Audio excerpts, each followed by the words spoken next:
એ દેહની નાભી છે. દેહની નાભીને સંતની નાભીને કોઈ લાગતું ઓળખતું નહીં. એ નથી. હવે તમારે જો હોગવું હોય, હોગવાનું તમારા થોડીક તો મજૂરી કરવી પડે ને. ભેંસ પારખો હોય તો ખરી, પણ તાબાની મહેનત કરે કરવાની. વાસણથી એમને દૂધ ના પડે, વો તો તમારે આમ કરમ જ કરવી પડે. અહીંયા પાડું ના વળગે તો પાડું હોય પેલી કરમ જ કામ ના આવે. એટલે વ્યાને સમજણ પડી જાય કે આ ડાયરેક્ટ કરે છે. એટલે એ અમૃતનું બૂંદ નાભી કમલમાં નાગણી करत नाश सब कुछ चंद्र नाल से अमी चुए और सो सब लेवे चूस ज्ञान क्रिया गुण हरती विष की ज्वाला फेंक के एक रोमे रोम में भरती. અત્યાર સુધી તમારી જિંદગીમાં તમે સત્સંગમાં બેઠા હોય ને એટલો બધો વરદ યાદ કરજો અને આજના સત્સંગને યાદ કરજો તો તમને નક્કી થઈ જાય કે આ અમારી જિંદગીમાં મેં નથી સાંભળેલું. કારણ કે કોઈને અત્યારે આવી પડેલી નહીં. હવને પોતાનું કામ થાય છે કે નહીં, લોકો આપણને દક્ષિણા આપે છે નહીં, આપણને ફૂલાર પહેરાવે છે નહીં, આપણને સામૈયા થાય છે નહીં, એ જોવાની જરૂર છે. વસ્તીનું ભલે ગમે તે થાય. એટલે હવે બધા મોટાઈમાં પડ્યા છે અને આવી જાણી મેટરમાં કોણ ઉતરે ને આવી બધી જાણી કોણ સમજણ પાડે? એમને શું લેવું દેવું છે? એટલા માટે નાભી કમળમાં નાગણી છે. 3.5 ઓટા મારી અને આ પડેલી છે. સવારે 4 વાગે સુખમણા નાડી ચાલુ થાય ને, સુખમણા નાડી ચાલુ થાય એનો પવન ટચ થઈ જાય એટલે નાગણીનું મોઢું આટલું ખુલ્લું થઈ જાય ઓટોમેટિક. એટલે સવારે 4 વાગે જે અમૃતનું બિંદુ પડે ને એ સીધું એ પી જાય, એના મોઢામાં પડે. એ નાડી છે નાગણી, એટલો ફૂંફાડા ના મારી નહીં હોય, પણ એ નાડીના મૂઢિયા ઉપર આ બિંદુ પડે 4 વાગે એટલે ઓટોમેટિક હિંમત હતું. એટલે સંતોએ શું કર્યું? નાભી કમળમાં નાગણી કરત નાશ સબ કુછ ચંદ્ર નાળ સે અમી ચુએ. જે અમીરસ ધાર પડે છે ને એ ચંદ્ર નાળ થી પડે એ વખતે પી જાય છે. ચંદ્ર નાળ સે અમી ચુએ ઓર સો સબ લેવે ચૂસ જ્ઞાન ક્રિયા અને ગુણ તમારું જ્ઞાન નાશ કરી નાખે, તમારી ક્રિયા આગળ ના આવવા દે. જ્ઞાન ક્રિયા અને ગુણ તમારો સત્વ ગુણ હોય ને એને નાશ કરીને તમો ગુણ પ્રગટ રાખે. વિષ કી જ્વાળા ફેંક કે રોમે રોમમાં ભરતી. એટલે અમૃતનું બિંદુ પી જાય છે અને બદલામાં ઝેરની જ્વાળા ફૂંકે છે. અને એ ઝેરની જ્વાળા આપણા શરીરમાં વિષય, વિકાર, વેર, ઝેર, લોભ, મોહ, મદ અને ઈર્ષાના 6 વિકારો હરદમ ચાલુ રહે છે. એટલે દરેક ગામડાની અંદર આમ જનરલ સત્સંગમાં તો હું કહેતો હોઉં કાયમ તમે 4 વાગે જાગજો, પણ આ કોઈ દાડો ના કહેતા. કારણ કે આટલું બધું ઊંડું કોણ ઉતરે અને આટલું બધું ઊંડા ઉતરવા જઈએ ને તો 1-2-3 કલાકનો સમય થઈ જાય એટલે મજા ના આવે.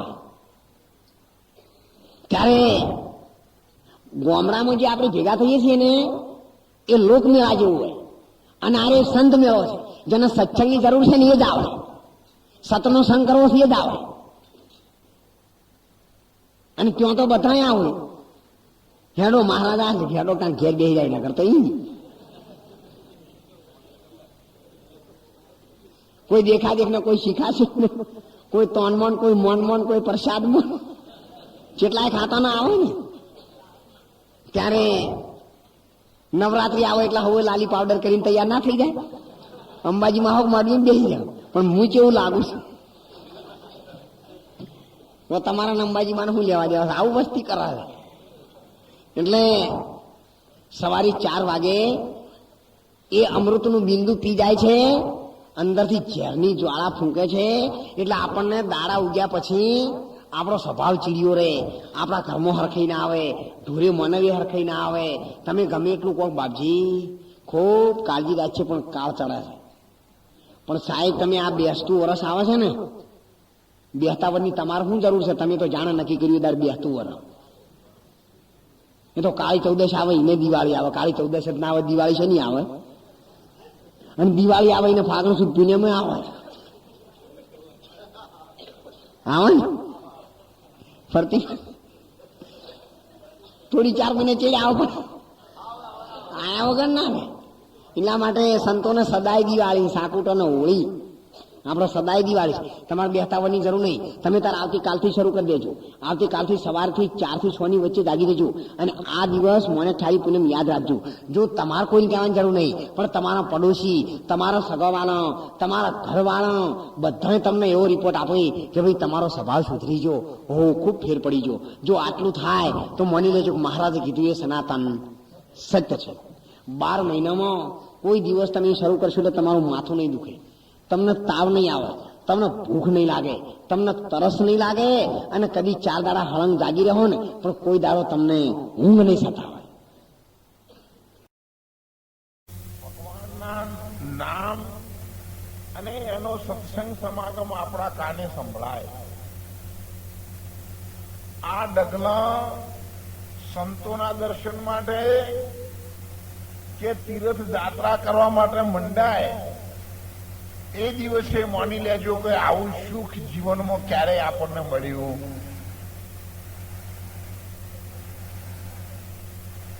હવે આપણને લાડવા ખાવાની ઈચ્છા થાય અને લાડવા ભોણામાં આવું તમે ચાલુ કરો પછી તમને શેની ઈચ્છા થાય? પછી તો ખાઈને ઉઠી જવાની જ ઈચ્છા થાય ને, કોઈ ખાઈને મરી જવાની થાય ને. તો જે વસ્તુને આપણે મેળવવા માંગીએ છીએ એ વસ્તુ આપણને મળે છે, આપણે રાજી થઈએ છીએ, પણ થોડા ટાઈમ માટે. તમને એવું થાય કે હું 25 લાખનો બંગલો બનાવું એટલે તમે બનાવો ખરા 30 લાખનો, પણ એ બનાયા પછી વળી પાછો સંતોષ ના રહે.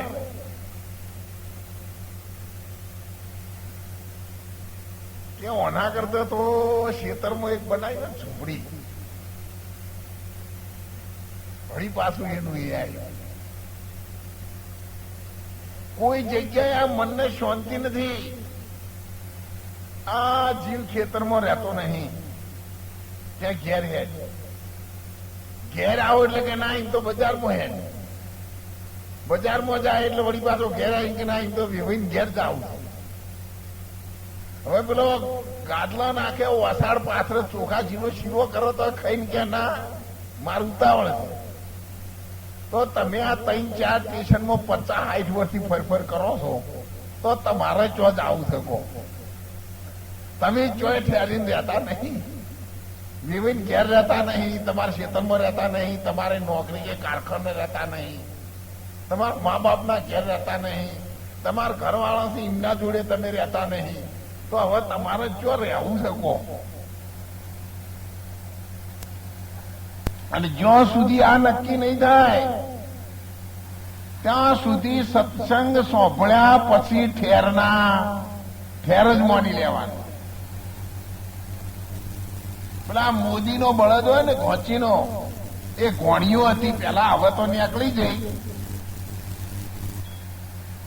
પણ એને પાટા બધે ઓલ્યા બળદ ને આંખે પેલા ભમેર ચક્કર ના ચડી એટલે, અને ફેરવે ને એટલે પેલા બળદ ને થાય કે હે ભગવાન, આ તો મારા શમણી એટલી દયા કરી છે ને એટલો હેડ્યો છું તે ઠેઠ કાશી કેદાર પહોંચી ગયો. પણ આમ કરી કાઢી લે એટલે આમ જોવો તો પાછી હતી એની ગમ હોય કે હજુ હું એનો હોય જ છું.